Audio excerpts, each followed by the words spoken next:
Hi friends, நீ நான் காதல் அப்கமிங் ரிவ்யூ பார்க்கலாம். பொட்டிக்கு ஆரம்பித்து சூப்பராக போயிட்டுருக்கு. நம்ம அபி என்ன பண்ணுறாங்க, அழகாக சூப்பராக கடையை ரன் பண்ணிகிட்ருக்காங்க. உள்ளுக்குள்ளே மெட்டீரியல் எடுக்கிறதும் கொண்டு போகிறதும் வைக்கிறதுமா, பாட்டி சொல்கிற வேலை கேட்குறதுமா, அவங்க பாட்டுக்குமா கண்ணு கருத்துமா வேலை பார்த்துட்ருக்காங்க.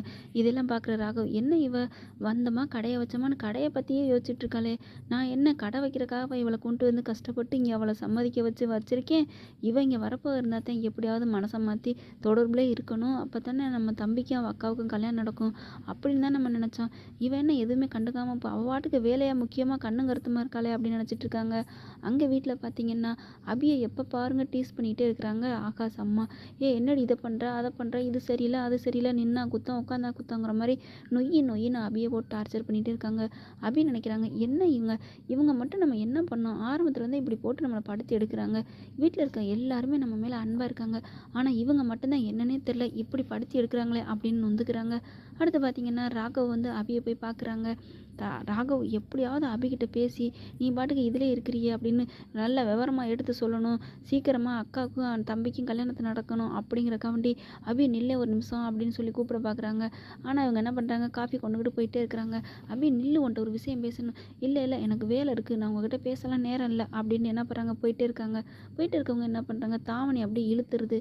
அது ஒரு இதில் மாட்டிட்டு இழுபட்டோன்னே, எவ்வளோ தைரியம் தான் ஏன் தாவணியை பிடிச்சி இழுப்பீங்க, உங்களுக்கு அந்தளவுக்கு ஆயிடுச்சா, ஒரு பொண்ணை பிடிச்சி தாவணியை பிடிச்சி இழுக்கலாமா, இது உங்களுக்கு கொஞ்சம் கூட அறிவு கட்டத்தனமா இல்லை, என்னை பார்த்து நான்சென்ஸ் திட்டுவீங்க, இப்போ நீங்கள் என்ன பண்ணுறீங்க அப்படின்னு சொல்லிட்டு திரும்புகிறாங்க. அப்படியே காப்பி கையில் வச்சது அப்படியே தூக்கி அவங்க முகத்தில் கொட்டிடுது.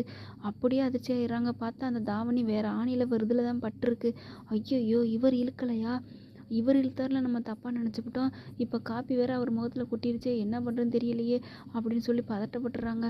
இவர் பார்த்தீங்கன்னா அப்படி சூடாக அப்படி காப்பி போட்டோன்னே கதறிடுறாங்க. ஆன்னு சொல்லிட்டு முகத்தை வச்சு அப்படி கையால் வச்சு தேய்க்கிறாங்க.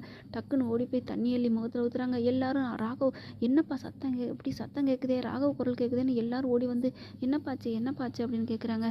அப்படியே அவர் துடிக்கிறார், என்ன பண்ணுறதுன்னு தெரியாமல் அப்படியே முகத்தை வச்சு பனி கட்டி அது இதுன்னு வைக்கிறாங்க. நம்ம அபி என்ன பண்ணுறாங்க, ஐயோ அப்படின்னு சொல்லிட்டு பதறி போய் நிற்கிறாங்க. நம்ம தெரியாமல் இப்படி பண்ணிவிட்டோமே, என்ன பண்ணுறது, ஏற்கனவே அவர் டென்ஷன் பார்த்தியாச்சே, இப்போ நம்மளை மன்னிப்பாரா அப்படின்னு நினச்சிட்டு இருக்காங்க. அதுக்கப்புறமா ஒரு ஆயின்மெண்ட்டு கொண்டு போய் போடுறதுக்கு கொடுக்குறாங்க. அபிகிட்ட கொடுத்து விட்றாங்க. பாட்டி கொண்டுட்டு போய் கொடுக்க போகிறாங்க. அபியை பார்த்தோன்னே படார்னு கதவை சாத்துறாங்க.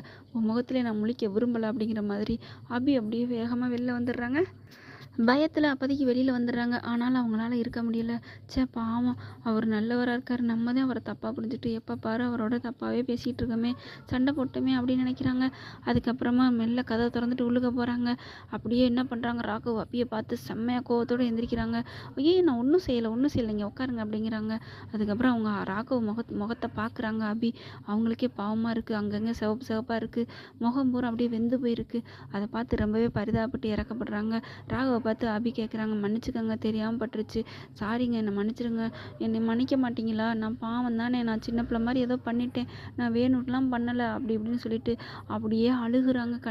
கையை வச்சு கண்ணில் வச்சுட்டு அவங்க சின்ன பிள்ளைத்தனமாக குறும்புத்தனமாக அவங்க பண்ணுறத ராகவ் அப்படியே சிரிச்சுட்டு புன்முறுவலோடு ரசிக்கிறாங்க. அப்படியே அவங்க என்ன ஒரு குழந்தைத்தனமாக இருக்காளே அப்படின்னு சொல்லிட்டு ரொம்பவே ரசித்து பார்க்குறாங்க. உண்மையிலே ராகவ் வந்து அபியை ஏற்றுக்கிட்டாங்கன்னு தான் சொல்லணும். அடிக்கடி அவங்க அப்பப்போ அபியை வந்து தான் மனசுக்குள்ளே கொண்டு வர்றாங்க. இருந்தாலும் ஒரு ஈகோ தடுத்துருது. ஆனால் இன்னும் அபி மனசுக்குள்ளே ராகவ் வந்து லவ்வாக வரல, ராகவ் மனசில் தான் அபி வந்துட்டாங்கன்னு சொல்லணும். அந்தளவுக்கு அப்படியே ரசிக்கிறாங்க. குறும்புத்தனத்தை பார்த்து சிரிக்கிறாங்க. காதலிக்க தொடங்கிட்டாங்கன்னு கூட சொல்லலாம். அந்தளவுக்கு காதல் வந்துடுச்சா என்னங்கிறத அடுத்த பதிவில் பார்க்கலாம் ஃப்ரெண்ட்ஸ். ஓகே ஃப்ரெண்ட்ஸ், உங்கள் பொண்ணான கையால் ஒரு லைக்கை போட்டு சப்ஸ்கிரைப் பண்ணிடுங்க. Thank you friends.